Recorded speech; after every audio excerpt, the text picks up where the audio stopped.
Hello friends, आज मैं आपको 2013 की एक रियल लाइफ स्टोरी पर बेस्ड वे बैक होम ये मूवी एक्सप्लेन करने वाला हूँ। इस मूवी में एक मदर एक अलग कंट्री में अरेस्ट हो जाती है। इसने जो क्राइम किया होता है ये जाने अनजाने में इससे हो जाता है। अब ये फैमिली क्या करेंगे अब हम इस मूवी में देखेंगे। तो चलिए शुरू करते हैं। मूवी स्टार्ट होती है और यून हमें पेरिस एयरपोर्ट पर दिखती है।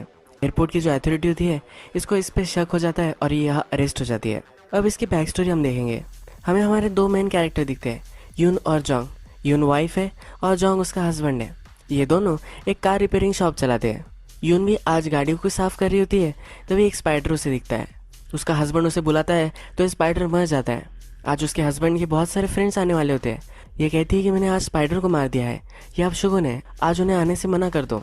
हस्बैंड कहता है कि ऐसा कुछ भी नहीं होता, मेरे जो फ्रेंड्स हैं ये मेरी फैमिली की तरह है, ये कभी भी आ जा सकते हैं, कोई हमें प्रॉब्लम नहीं आएगा। ये इनकी कन्वर्सेशन चल रही होती है तभी मुंदो आ जाता है। मुंदो वही फ्रेंड्स में से एक है जो इनसे मिलने आने वाला था। मुंदो बहुत दिनों से गायब था।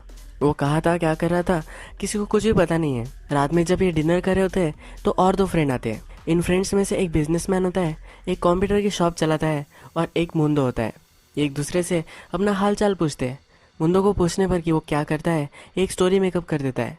इसने सोना फाइंड किया है और पिछले 3 सालों से वो यही था। जो बिजनेसमैन फ्रेंड होता है उसे जब पूछा जाता है तो कहता है यन और जोंग इन दोनों ने मुझे बहुत हेल्प की है मेरे बिजनेस को लेकर, इन्हीं वजह से मैं स्टैंड हो चुका हूँ।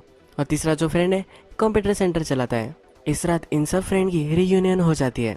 नेक्स्ट दिन जैसे एक फैमिली की मॉर्निंग रूटीन होती है वैसे इनकी रूटीन चलती है। यून अपनी बेटी की हेल्थ बनाती है और अब वो स्कूल जाने वाली होती है। जब जोंग और डॉटर ये दोनों घर से बाहर चले जाते हैं और यून अकेली होती है तभी बिजनेसमैन फ्रेंड वहाँ आता है। ये यूंग से खाना मांगता है और कहता है कि बहुत दिन हो चुके हैं, मैं तुम्हारे हाथ का खाना ही नहीं खाया था, इसलिए मुझे याद आ गई और मैं आ गया। यून भी उससे ज़्यादा कुछ नहीं पूछती। रात में पुलिस को इसी बिजनेसमैन फ्रेंड की बॉडी मिलती है। इसने सुसाइड कर ली होती है। इस पर बहुत ज़्यादा डेप्ट हो जाती है और ये सहन नहीं कर पाता। इसके बाद जोंग और यून को बैंक में बुलाया जाता है। बैंक वाले उसे कहते हैं कि तुम पर $200,000 का लोन है। एक्चुअल में जो बिजनेसमैन फ्रेंड था इसने लोन लिया था। एज अ गारंटी जोंग ने इसके लिए साइन की थी, पर जोंग ने सिर्फ $50,000 के लिए ये साइन दी थी। इसे पता ही नहीं था कि $200,000 है। अब ये दोनों बहुत ही ज़्यादा ट्रबल में आ जाते हैं। जिस हाउस में वो रहते थे इस हाउस को उन्हें सेल करना पड़ता है। अभी भी लोन बहुत है तो एक छोटे से घर में जाकर रेंट पे उन्हें रहना पड़ता है। इनकी फाइनेंशियल सिचुएशन बहुत ही ख़राब होती है तो इनके फ्रेंड मुंदो के पास वो आते हैं। इसने कहा था इसे गोल्ड माइन मिली है तो इसके पास पैसे होंगे ऐसा होने लगता है। जब ये मुंदो के पास आता है तो मुंदो कहता है कि मैं बहुत सारे पैसे दे सकता हूँ। $4,000 सिर्फ 3 दिनों के काम के लिए ये वो उन्हें डील दे रहा होता है। ये काम जब उन्हें समझाता है तो ये होता है कि एयरपोर्ट पर जाना है और अपने लगेज में बहुत सारा सामान रखना है। उन्हें कहता है कि एक स्टोन से जो तुम्हें इम्पोर्ट करके लाने हैं, बस 3 दिनों में तुम वापस आ जाओगे और $4,000 तुम्हारे हो जाएंगे। ये उनको ये बहुत ही सस्पिशियस लगता है। जोंग कहता है कि इस पर सोचकर मैं तुम्हें बताऊंगा। जब रात होती है तो मुंदो से जोंग बात कर रहा होता है। यून उसे कह रही होती है कि ये काम तुम्हें नहीं करना चाहिए, पर जोंग उसकी मानने नहीं वाला होता। बहुत ज़्यादा लोन उस पर होता है और ये कैसे पे करेगा ये बहुत बड़ा प्रॉब्लम होता है। जब ये बात कर रहे होते हैं तब जोंग को पता चलता है कि इस काम के लिए सिर्फ लेडीज़ लगने वाली है। जोंग ये काम नहीं कर सकता तो ये बहुत ज़्यादा डिसअपॉइंटेड हो जाता है। अब जिस नए घर में वो पहुंच चुके हैं तो इसकी जो लैंडलॉर्ड है ये उन्हें अब डांट रही होती है। बहुत दिनों से इन्होंने रेंट भी नहीं दिया होता। अब 2-3 दिन गुजर जाते हैं, जोंग घर पर ही नहीं आता। कंटिन्यूसली वो काम कर रहा होता है यानी कि बहुत सारे पैसे वो ला सके। डॉक्टर यून से पूछती है कि फादर कहाँ है, पर इसके पास ज़्यादा कुछ आंसर्स नहीं होते। अब यून को महसूस होता है कितनी बड़ी प्रॉब्लम उन्हें आ चुकी है। फिर वो मुंदो को कॉल लगाती है। वो कहती है कि इस काम के लिए मैं रेडी हूँ। अपने बेटी को वो बाजार में लेकर जाती है। घर आते वक्त एक टॉय के शॉप में डॉक्टर रुकती है। इसे एक बड़ी सी डॉल चाहिए होती है, पर यून के पास इतने पैसे नहीं होते तो एक छोटी सी डॉल उसे ले लेती है। डॉक्टर को कोल्ड लग रहा होता है तो अपने कंधे पर यून उसे बिठा लेती है। उसे कहती है कि थोड़े दिन तक मैं यहाँ से बाहर जाने वाली हूँ, तुम्हें अच्छे से रहना है। सब इंस्ट्रक्शन उसे देकर वो चली जाती है। जोंग जब घर पर आता है उसे फ्रिज के ऊपर नोट मिलती है कि थोड़े दिनों के लिए बाहर जा रही हूँ। यून ने अपनी डॉटर को उसके एंड के यहाँ छोड़ा हुआ होता है। मूवी के फर्स्ट में हमने देखा था कि यून एयरपोर्ट पर पकड़ी जा चुकी है। अब यही वो सीन है और उसका लगेज पकड़ा जाता है। जब ये चेक किया जाता है तो इसमें बहुत सारी कोकेन होती है। 150 मिलियन यूरोस की ये कोकेन होती है। मुंदो ने उसे बताया था कि अगर वो पकड़ी गई तो कस्टम वालों को पैसे दे देना, पर ये यहाँ काम नहीं करता। ये उसने झूठ बोला था। उसे अब जेल में डाल दिया जाता है। मुंदो की जो गर्लफ्रेंड होती है ये भी पकड़ी जाती है, इसे भी जेल में डाल दिया जाता है। अब जोंग को इस सब इंसिडेंट के बारे में पता चल चुका है। ये पुलिस के पास आता है। उन्हें कहता है कि उसे पता ही नहीं था, उसे लगा था कि ये स्टोन्स है, अगर उसे पता होता कि ये कोकेन है तो ये कभी भी नहीं करती। पुलिस कहती है कि हमें सिर्फ मुंदो को पकड़ना है, अगर वो पकड़ा गया और उसने टेस्टिमोनी दे दी तुम्हारी वाइफ फ्री हो जाएगी, कोई प्रॉब्लम नहीं आएगा। जाते जाते वो जॉन्ग को अपनी पी करने के लिए बोलते हैं। इस पर भी पुलिस को शक होता है, यह भी अपनी वाइफ को ये काम करवा सकता है, इसलिए इसको भी पी सैंपल और हेयर सैंपल देना पड़ता है। डॉटर अपनी मदर उसे देख नहीं रही तो उसे बहुत ही परेशान करती है। जॉन्ग उस पर चिढ़ जाता है, उसे बहुत बुरा लगता है। मुंदो की गर्लफ्रेंड जो पकड़ी जा चुकी होती है वो एज ए सस्पिशंस पकड़ी जा चुकी होती है। इसके पास कोकेन नहीं होता तो उसे छोड़ दिया जाता है। कोरियन एम्बेसी से आई हुई एक लेडी वहाँ होती है। यून उससे पूछती है कि ये क्या हो रहा है, उसे अपने हस्बैंड को कॉल करना है, ये भी उसे बताती है। ये बहुत ही स्ट्रिक्ट होती है और कहती है कि मैं फ्रेंच एम्बेसी के लिए काम करती हूँ, तुम जब प्रिजन में पहुंच जाओगे तब लेटर लिखना। जॉन्ग पुलिस के पास आया हुआ होता है और कोरियन एम्बेसी को ये सब इन्फॉर्म किया जाता है। पुलिस ऑफिसर उसे कहता है थोड़े दिनों बाद तुम एम्बेसी को कॉल करना, ये जो सब मैटर है इसे वो देख लेंगे। अब हमें कोरियन एम्बेसी का ऑफिस दिखाया जाता है। यहाँ पे ये जो सब मैटर हुआ है एक बॉस को एक एम्प्लॉय समझा रहा होता है। बॉस उसे कहता है कि ये जो सब हुआ है ये हमारे लिए डिसग्रेस है, इस पर वो ज़्यादा ध्यान नहीं देने वाले होते। ये जो एम्प्लॉय होता है इसका नाम देयून होता है। अब हमें दिखता है कि देयून पेरिस में आ चुका है और यून से वो मिलता है, उसे कुछ पेपर साइन करने के लिए बोलता है। टूथब्रश वगैरह कुछ सामान उसे देकर जाता है। यून कहती है मुझे मेरे हस्बैंड से बात करनी है। देयून कहता है कि फ्रेंच लॉ बहुत ही कड़क है, तुम अपने हस्बैंड से बात नहीं कर पाओगे, जब तुम प्रिजन में जाओगे तभी तुम लेटर लिख पाओगे। ये बहुत ही गिड़गिड़ा रही होती है तो प्रिजन गार्ड को इस पर दया आ जाती है। इसे कॉल करने के लिए वो परमिशन दे देता है। जब ये कॉल लगाती है तब जॉन्ग बिजी होता है। जो कर्जा उसने लिया होता है ये उसे चुकता करना पड़ रहा है तो इसके कॉल्स उसे आने लग जाते हैं। लास्ट चांस में यून का कॉल लग जाता है। वो जॉन्ग से पूछती है कि इतना टाइम क्यों लगा दिया। जॉन्ग कहता है कि ऐसे तुम कैसे चली गई थी, क्या हुआ था, ये सब उसे पूछता है। यून को अपनी डॉटर से बात करना होता है। इनकी बेटी कार में होती है और ये रास्ते के एक साइड पर होता है। ये भागते भागते वहाँ जाता है पर यून का टाइम खत्म हो जाता है, वो अपनी डॉटर से बात नहीं कर पाती है। नेक्स्ट दिन मुंदो की गर्लफ्रेंड कोरिया में आ जाती है। वो पुलिस स्टेशन में होती है तो जॉन्ग भी वहाँ आता है। उससे पूछता है कि तुम कैसे आ गए और कैसे यून वहाँ है। वो बहुत ही उस पर चिढ़ गया था। पुलिस ऑफिसर कहता है कि इन्वेस्टिगेशन चल रही है, तुम इसमें ज़्यादा इंटरफेयर मत करो। यून ज़्यादा ही आवाज़ उठाता है तो वो कहता है कि तुमने एक गुनहगार से शादी की थी, इसमें हमारा कोई दोष नहीं है, तुम किसी को भी ब्लेम नहीं कर सकते। उसे वहाँ से जाने के लिए बोलता है तो मुंदो की गर्लफ्रेंड भी आती है। मुंदो की गर्लफ्रेंड उससे कहती है ताइवान नाम का एक आदमी था, ये मुंदो का बहुत अच्छा फ्रेंड था, अगर तुम इसे ढूंढ लो मुंदो को भी तुम ढूंढ सकते हो। अब थोड़े दिन हो जाते हैं तो जॉन्ग कोरियन एम्बेसी को कॉल लगाता है। यहाँ पे देयोन उससे बात कर रहा होता है। देयोंग इसे कहता है कि ये जो क्राइम हुआ है इसकी हियरिंग होने में 4 मंथ लगेंगे। योंग उससे पूछता है कि तब तक के लिए मैं क्या कर सकता हूँ। देयोंग उसे कहता है कि अच्छा सा एक लॉयर ढूंढ लो, इसके लिए भी बहुत सारे पैसे अब योंग को लगेंगे। देयोंग अपने ऑफिसर के पास जाता है। वो कहता है कि अगर हमने पिटीशन साइन की, अगर आपने फ्रांस के एम्बेसी से डायरेक्टली बात की तो हम ये जो पीरियड है यानी कि 4 मंथ ये घटा सकते हैं, डायरेक्टली हम ट्रायल में जा सकते हैं, बहुत ज़्यादा फ़ायदा इससे हो सकता है। ये जो ऑफिसर है इसको इसमें इन्वॉल्व नहीं होना, इसलिए इसको ये मना कर देता है। योंग जब घर पर आता है तो उसका पूरा सामान रास्ते पर होता है। ये रेंट पे नहीं कर पा रहा, इसी वजह से ये होता है। हमें दिखता है कि यून उसे लेटर लिख रही है। इसमें उससे पूछती है अब तो बहुत ज़्यादा ठंडी होगी, उसकी डॉटर का ख्याल रखने के लिए उसे बोलता है। उसे कोल्ड हुआ है या नहीं ये उससे पूछती है। इसे कहती है कि कंफर्टेबल है, इसके लिए वरी करने की कोई भी ज़रूरत नहीं है। यून प्रिजन में होती है तब एक गार्ड आती है, उसे कहती है कि तुम्हारा ट्रांसफ़र हो रहा है। यून को इसकी भाषा समझ में नहीं आती पर यहाँ से उसे जाना है ये उसे पता होता है। उनसे पूछती है क्या मैं कोरिया जा रही हूँ, कोरिया के प्रिजन में रहूँगी, पर ये वहाँ नहीं जा रही होती। इसे फ्लाइट से ले जाया जाता है और एक आइलैंड में एक जेल होती है, वहाँ उसे ट्रांसफ़र कर दिया जाता है। ये जेल बहुत ही स्ट्रिक्ट होती है, यहाँ की गार्ड्स जो होती है ये बहुत ही जालिम होती है।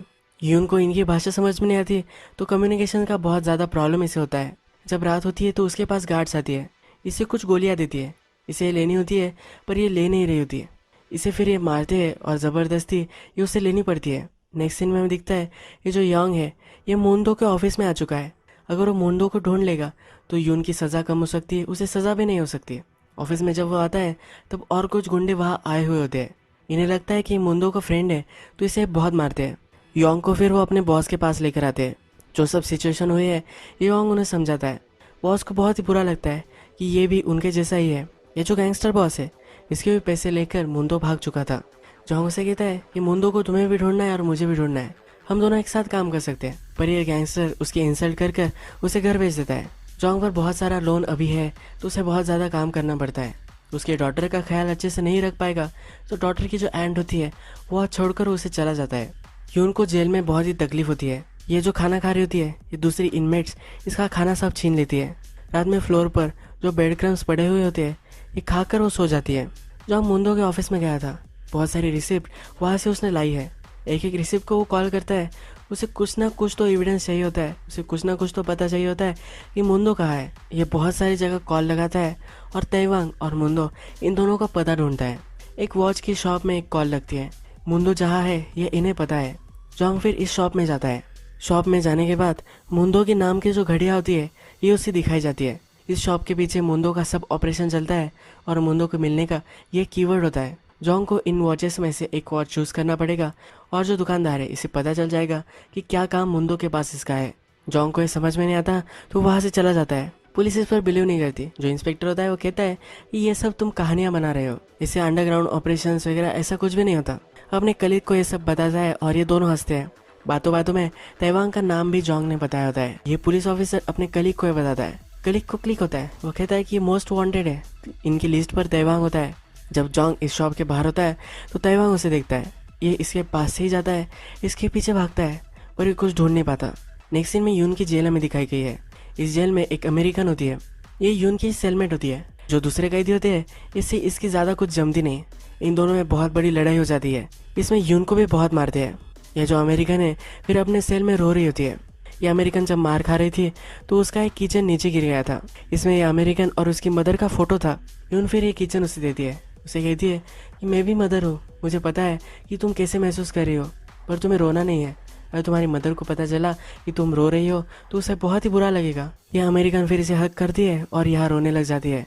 यह अच्छी बेस्ट फ्रेंड अब यहाँ से हो जाती है। जॉन्ग जो होता है तैवांग के साथ जो इंसिडेंट हुआ है ये सब वो गैंगस्टर को बता देता है। गैंगस्टर बहुत ही रिसोर्सफुल होता है, उसे पता होता है कि कैसे इसका पता निकालना है। अपने आदमियों को वो काम पर लगा देता है। जॉन्ग को उसकी पुरानी होम ओनर थी उसने बुलाया होता है। अब वो वहाँ नहीं रह रहा तो यून के जो लेटर्स है वो वही जाते हैं। ये लेटर्स जॉन्ग को मिल जाते हैं। अब जो लेटर में का एड्रेस है ये अलग है। जॉन्ग जो होता है ये कंप्यूटर सेंटर चलाने वाला जो फ्रेंड है इसके कंप्यूटर सेंटर में अब रह रहा होता है। अपने फ्रेंड को वो कहता है ये जो लोकेशन है प्लीज़ इसका पता करो।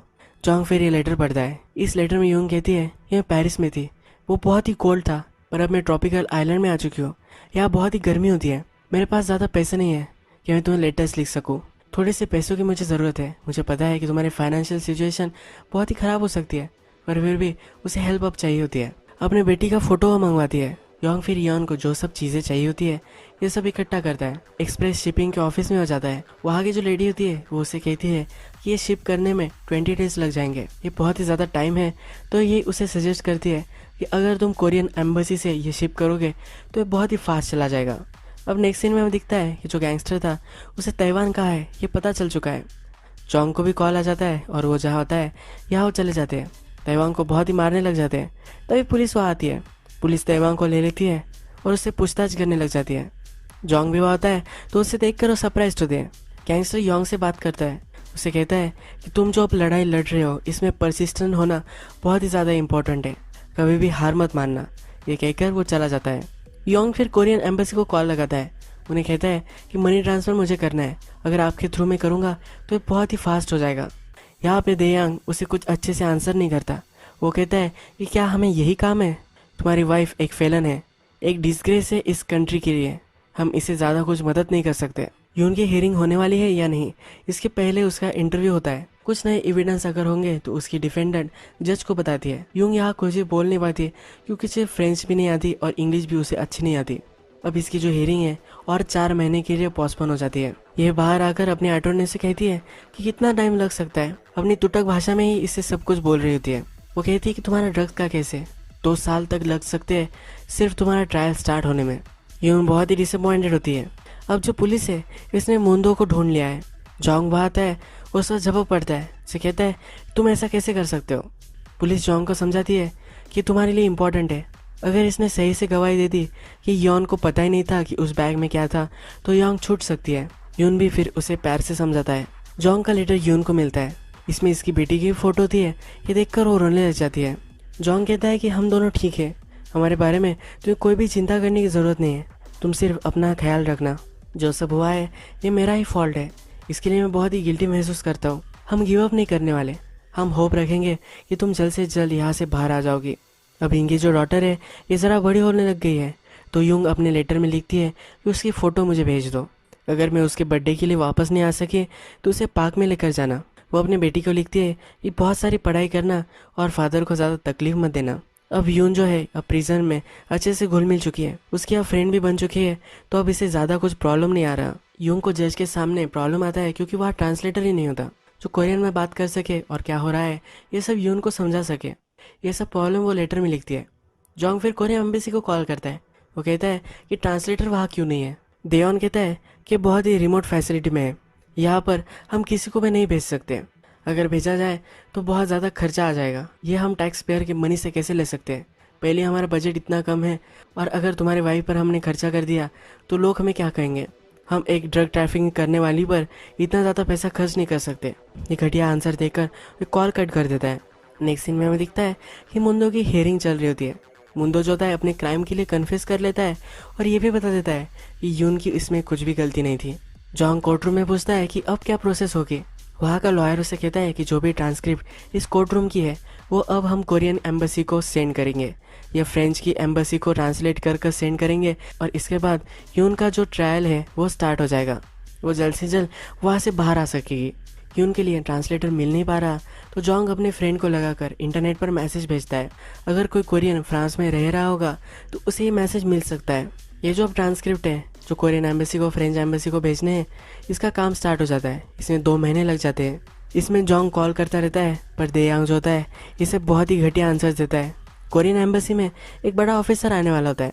इस दिन उनके ऑफिस में बहुत ज़्यादा स्ट्रिक्टली सब लोग काम कर रहे होते हैं। इस ऑफिस में जो मेस होती है ये देयुन देखता है। देयोंग सबको कहता है कि ऑफिसर आएगा और हम अगर ऐसे दिखेंगे हमारी रिपूटेशन के लिए अच्छा नहीं होगा। ये सब उन्हें साफ़ करने के लिए बोलता है। ये साफ़ करते करते जो ट्रांसलेशन था जो उन्हें भेजना था इसकी फाइल नीचे गिर जाती है। ये अलग टेबल पर चली जाती है और बहुत सारा टाइम गुजर जाता है। जो पेपर वर्क ख़राब है जो इन्हें नहीं लगने वाला इसको वो श्रेड करते हैं। इसी श्रेडिंग के फाइल्स में वो चली गई होती है। इस ट्रांसलेशन के पेपर्स को वो श्रेड कर लेते हैं। ये उनको जज के सामने फिर से हियरिंग होती है। जो कोरियन एम्बेसी है उसने पेपर वर्क सेंड ही नहीं किया है तो फिर से 4 महीने के लिए उसका ट्रायल पोस्टपोन हो जाता है। ये समझ में नहीं पाती ये हो क्या रहा है। जोंग ने अपनी बेटी को उसके एंड के यहाँ छोड़ा हुआ होता है पर वो थोड़ा सा गिर जाती है और हर्ट हो जाती है। जोंग फिर अपनी बेटी को लेकर चला जाता है जो अपने साथ ही अब उसे रखने वाला होता है। जोंग की बेटी का बर्थडे आ जाता है, उसे पार्क में वो ले जाता है। इस दिन उसे ज़्यादा कुछ तकलीफ नहीं देती। ये उनको जेल की गाड़ी में से ले जा रहा होता है तब ये गाड़ी रुक जाती है। जेल की एक गार्ड होती है जो इसे ज़बरदस्ती कर इसे इंटीमेट होना चाहती है। यून बहुत ही चिल्लाती है। वहाँ से गाड़ी जा रही होती है तभी ये लोग रुक जाते हैं और क्या आवाज़ आ रही है ये देखने लग जाते हैं। यूंग बहुत ही डर गई होती है तो ये भागने लग जाती है। ये भागते भागते सी के पास आ जाती है। ये कैरिबियन सी होता है। जोंग जो होता है ये अपना सामान देख रहा होता है। अपनी पुरानी यादें वो फिर से जी रहा होता है। इसमें उसे कैरिबियन सी का एक पॉम्पलेट दिखता है। यून और जोंग ने डिसाइड किया था कि वो अपनी 10th एनिवर्सरी पर इस आइलैंड पर आएंगे। कैरिबियन उन्हें देखना था। अब हमें दिखता है कि जोंग और उसकी बेटी अच्छे से अपने रूटीन में घुल मिल चुके हैं। यून की बेटी को यूंग की अब ज़्यादा याद नहीं आती। यून भागने वाली थी इसलिए उसे काल कोठरी में डाल दिया जाता है। अब यून का ट्रायल शुरू होने वाला है तो उसे सिटी में लाया जाता है। वो सिटी में ही एक रूम पे रहने वाली होती है। जोंग को पता चलता है कि पेपर वर्क फ्रांस में गई ही नहीं है, इसीलिए कोरियन एम्बेसी के आगे वो कार्डबोर्ड्स लेकर खड़ा हो जाता है। वो ट्राई करता है कि कोई उसे नोटिस कर ले पर ये कोई नोटिस नहीं कर पाता। जोंग का जो इंटरनेट कैफ़े वाला फ्रेंड होता है ये सब वो इंटरनेट पर डाल देते हैं। इससे कोरियन एम्बेसी पर प्रेशर बढ़ जाता है। देयोंग और उसका जो बॉस होता है इन पर भी प्रेशर आ जाता है। इन्हें फिर इंक्वायरी करने के लिए फ्रांस जाना पड़ता है। ये यून से मिलने आते हैं। ये इसे सहारा देने की वजह इसे कहते हैं कि तुम पॉजिटिव थिंकिंग करो, तुम्हें बहुत सारे साल यहाँ रुकना पड़ सकता है तो तुम मेडिटेशन करो, इस रूम में तुम यही कर सकती हो। बहुत ही लापरवाह उसे आंसर देते हैं और थोड़े पैसे देकर वहाँ से चले जाते हैं। यून ये पैसे फिर से उन्हें पार्सल कर देती है। यून जब सुनती है कि बहुत सारे साल उसे यहाँ रहना पड़ेगा, 10 साल इसे रहना पड़ सकता है, तो ये बहुत ही डिस्टर्ब हो जाती है। जज जहाँ होता है उसे वो मिलने जाती है पर गार्ड्स उसे रोक लेते हैं। यून बहुत ही अकेला महसूस करती है। यून की जो जेल में फ्रेंड थी उस जेल के बाहर वो आती है, उसे दूर से आवाज़ देती है, उसे पूछती है कि वो कैसी है। उसकी फ्रेंड भी उसे आवाज़ देती है कि वो ठीक है। यून के बारे में वो पूछती है। फिर ये सी के पास आ जाती है। अपने लेटर में लिखती है कि हम 10th एनिवर्सरी पर यहाँ आने वाले थे, मैं ये विश करती थी, मैं कितनी गलत थी, मुझे लगता है कि एक बुरे सपने में हूँ, तुम दोनों यानी कि जोंग और उसकी बेटी ये बहुत ही सफ़र कर रहे हैं, ये मैं सहन नहीं कर सकती। अपने आप का तुम ख्याल रखना, ये उस लेटर में लिखती है। यानी कि इसके बाद वो सुसाइड करने का अटेम्प्ट करती है। इसे हॉस्पिटल में ले जाया जाता है। योंग कोरियन एम्बेसी में आता है। यहाँ प्रेस रिलीज चल रही होती है। योंग यहाँ बहुत ज़्यादा तमाशा खड़ा कर लेता है। इनसे पूछ रहा होता है, इनको एटलीस्ट बता दो ये यून कैसी है। जब वह बाहर आता है तो एक रिपोर्टर उससे मिलता है। वो कहता है कि मुझे तुम्हारी वाइफ पर स्टोरी करनी है, हम उसे मिलने के लिए फ्रांस जाने वाले हैं, क्या तुम हमारे साथ आओगे। जोंग को बहुत ही अच्छा लगता है। जोंग फ्रांस आ जाता है और यून से मिलता है। ये एक दूसरे को हक करते हैं और रोने लग जाते हैं। यून बिलीव नहीं कर पाती कि ये सचमुच में घर आया है। जोंग अपने बेटी की वीडियो उसे दिखाता है। अब जोंग ने इससे मिल लिया है तो अब इसे फिर से घर जाना पड़ेगा। इन्हें एक दूसरे को छोड़ने में बहुत ही तकलीफ होती है, पर इन्हें अब जाना पड़ता है। जो सब रिपोर्टर है और जोंग ये सब कोरियन एम्बेसी आ जाते हैं। उनसे सवाल पूछने लग जाते हैं। उन्हें ट्रांसलेटर के बारे में पूछते हैं। जो बॉस होता है वो कहता है कि हमारे जो मनी और रिसोर्सेस है इसमें हमने बहुत ट्राई किया था, पर हमें फ्रांस में कोई भी नहीं मिला। रिपोर्टर कहते हैं कि वह एक कोरियन थी, ये हमें इंटरनेट पर मिली है, पर तुमने कुछ दखल ही नहीं ली थी। ये उन्हें बहुत ज़्यादा ब्लेम कर रहे होते हैं। ये फिर इन्हें पेपर्स के बारे में पूछते हैं कि तुम्हें फ्रांस को कुछ पेपर्स भेजने थे, वो तुमने क्यों नहीं भेजे हैं। ये बॉस कहता है कि हमने तो भेजे थे, पर फ्रांस का जो सिस्टम है ये बहुत ही घटिया है, इन्होंने पेपर गुम कर दिए होंगे। जोंग को इन पर बिलीव नहीं होता। वो कहता है कि तुमने पेपर तो सेंड किए थे, तो इसकी कुछ रिसिप्ट होगी। ये बॉस उस पर चिढ़ जाता है और कहता है कि ऑफकोर्स हमारे पास रिसिप्ट है। ये फिर रिसिप्ट ढूंढने लग जाते हैं, पर इन्हें रिसिप्ट कहीं भी नहीं मिलती। जोंग फिर देयोंग पर झपक जाता है, उसे मारने की कोशिश करता है। ये सिचुएशन ज़रा कंट्रोल करते हैं। यून ने इन पेपर के बारे में जोंग को बताया था, इसी वजह से ये सब हुआ है। तो अब ये जो कोरियन एम्बेसी के बॉस वगैरह है ये यून से मिलने के लिए आते हैं। ये कहते हैं कि तुम्हारी वजह से ये सब हो रहा है, तुम एक क्रिमिनल हो और हम जैसे ईमानदार ऑफिसर्स को ये सब झेलना पड़ रहा है। तुम्हें क्या लगता है कि अगर तुम्हें वो पेपर मिल गए तो ज़्यादा कुछ डिफरेंस होगा? ऐसा कुछ भी नहीं होने वाला। जो तुम्हारे होप है ये सब तुम छोड़ दो। यूंग बहुत ही रोने लग जाती है। ये जोंग को कॉल करती है और कहती है कैसे मैं होप छोड़ सकती हूँ, यही तो मेरे लिए लास्ट चांस है। जोंग उसे कहता है कि अभी भी ख़त्म नहीं हुआ है, हम और भी लड़ने वाले हैं। जो टीवी वाले होते हैं इन पर फ्रांस का गवर्नमेंट प्रेशर लगाता है कि जो स्टोरी उन्होंने की है ये रन नहीं करनी है। इसके बाद फिर जोंग अपने फ्रेंड के पास आता है, वो इंटरनेट पर ये सब लीक कर देते हैं। इसके बाद बहुत सारे लोग इन्हें सपोर्ट करने लग जाते हैं, बहुत सारे शेयर्स होते हैं, बहुत कुछ हलचल मच जाती है। इसके बाद सब पर प्रेशर आ जाता है। जो डॉक्यूमेंट्स थे, जो कोरियन एम्बेसी ने डॉक्यूमेंट्स नहीं भेजे थे, अब फ्रांस के पास आ चुके होते हैं। यून को एक अच्छा सा लॉयर मिल जाता है। इसकी हियरिंग अब स्टार्ट हो जाती है। इस हियरिंग में यून का जो लॉयर होता है ये सबको समझाता है कि इसको पता ही नहीं था कि इसके पास ड्रग्स है। इसकी गवाही हो जाने के बाद जज अब फैसला सुनाने वाला होता है। जज यून से पूछता है कि क्या तुम्हें कुछ बोलना है। यून खड़ी हो जाती है। वो कहती है कि हाँ मैं गिल्टी हूँ, थोड़े से पैसों के लिए मैंने काम किया था, पर ये जो सब हो रहा है इसकी सज़ा मेरी फैमिली भुगत रही है, इसे घर जाना है। ये वो जज को कहती है। मेरी बेटी 4 साल की थी, पर अब वो 6 साल की हो चुकी है। अपनी मदर के बिना उसे जीना पड़ रहा है, मुझे प्लीज़ घर जाने दो, ये अपील वो जज से करती है। जज थोड़ी देर बाद फिर से वह आता है, उसे 1 साल की सज़ा देता है, पर ऑलरेडी यून ने 2 साल जेल में स्पेंड की है, तो अब उसे सज़ा नहीं होने वाली, वो डायरेक्टली अब घर जाने वाली होती है। ये बहुत ही खुश हो जाती है। ये फिर एयरपोर्ट पर आती है। जोंग उससे मिलता है, अपने बेटी से वो मिलती है। उसकी बेटी उसे आइडेंटिफाई नहीं कर पाती। इसका जो चेहरा होता है ये वो भूल चुकी होती है। ये डर रही होती है, तो जोंग उसे कहता है कि मदर के पास जाओ। यून की बेटी उससे पूछती है कि क्या तुम मेरी ही मदर हो। ये फिर उसे गले लगाती है। इसके बाद फिर हमें इनका जो रूटीन था वो फिर से स्टार्ट हो चुका है, ये हमें दिखता है। यून अपने बेटी के बाल बना रही होती है। जोंग थोड़ी देर बाद घर आता है। इस सीजन में पहली बार आज स्नो गिरने वाला होता है। स्नो गिरना स्टार्ट हो जाता है। ये सबको बाहर बुलाता है, एक कैमरा वो लाता है, एक फैमिली फोटो वो लेने वाले होते हैं। तभी जोंग को फिर से कॉल आता है।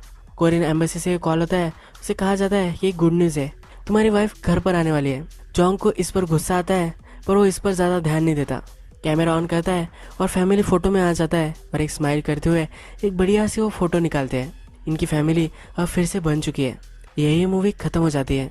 इसके बाद इन क्रेडिट्स में हमें पता चलता है कि इन दोनों को और एक बेटी हुई थी। एक हैप्पी लाइफ ये सब जी रहे हैं। हमारे लाइफ में हमारी सिचुएशन कितनी भी ख़राब हो, पर फिर भी हमें गिव अप नहीं करना है। कितने भी बुरे दिन हमें आ जाए, पर फिर भी हम इसे एडजस्ट कर सकते हैं। इन बुरे दिनों से हम बाहर आ सकते हैं। जो कुछ हमें चाहिए इसके लिए हमें कभी भी गिव अप नहीं करना है। इसी अच्छे से मैसेज के साथ ये मूवी एंड हो जाती है। अगर आपको ये वीडियो अच्छा लगा होगा तो प्लीज़ इस वीडियो को लाइक कर दीजिएगा। मैं बहुत सारी मूवीज़ लेकर आता रहता हूँ, तो प्लीज़ इस चैनल को सब्सक्राइब कर दीजिए और बेल नोटिफिकेशन आइकन भी दबा दीजिए, यानी कि आपको सब मूवीज़ मिलती रहे। हम वैसे मिलेंगे एक नई मूवी के साथ, तब तक के लिए थैंक यू और आप अपने आप का ख्याल रखिए।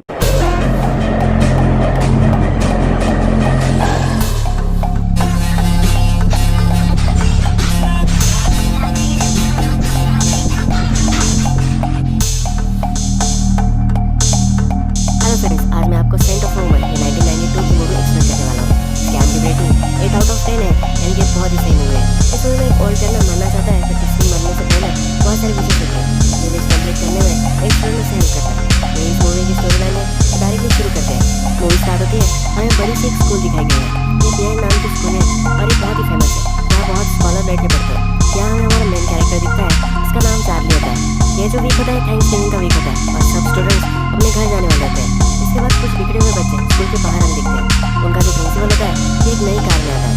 इससे वो जलने लग जाते हैं क्योंकि मैनेजमेंट ने इसने अपना जॉब अच्छे से किया है, इस वजह से उसे कार दी है।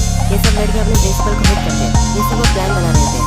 उन्हें स्कूल के लिए इस थैंक्सगिविंग पर जाना होता है। जब चार्ली स्कूल से बाहर आता है तो इससे भी बात करने लग जाते हैं। इन लड़कों में से सबसे बिगड़ा हुआ हैरी जो होता है ये इससे कहता है कि तुम भी हमारे साथ स्कीइंग आ सकते हो। चार्ली को जब वो वहाँ जाने का रेट बताता है तो चार्ली इसके लिए मना कर देता है। चार्ली पुअर बैकग्राउंड से आता है, उसके पास इतने पैसे नहीं होते। थैंक्सगिविंग आने से पहले जो छुट्टियाँ होती है उसमें वो जॉब करने वाला है। उससे जो पैसे आएंगे इससे वो अपने घर जा सकता है। चार्ली इन सबको मना करके आगे चला जाता है। चार्ली फिर अपनी जॉब इंटरव्यू के लिए एक घर में आ जाता है। यहाँ जो लेडी रहती है उसके ओल्ड फादर होते हैं। यही हमारे कर्नल है। ये जो लेडी है ये अपने हस्बैंड के साथ जरा थैंक्सगिविंग पर बाहर जाने वाली है, पर इसके जो फादर है ये आ नहीं रहे। तो इसके फादर का ख्याल रखने के लिए चार्ली को एक जॉब दिया जा रहा है। वो अंदर जाने से पहले इसे कह देती है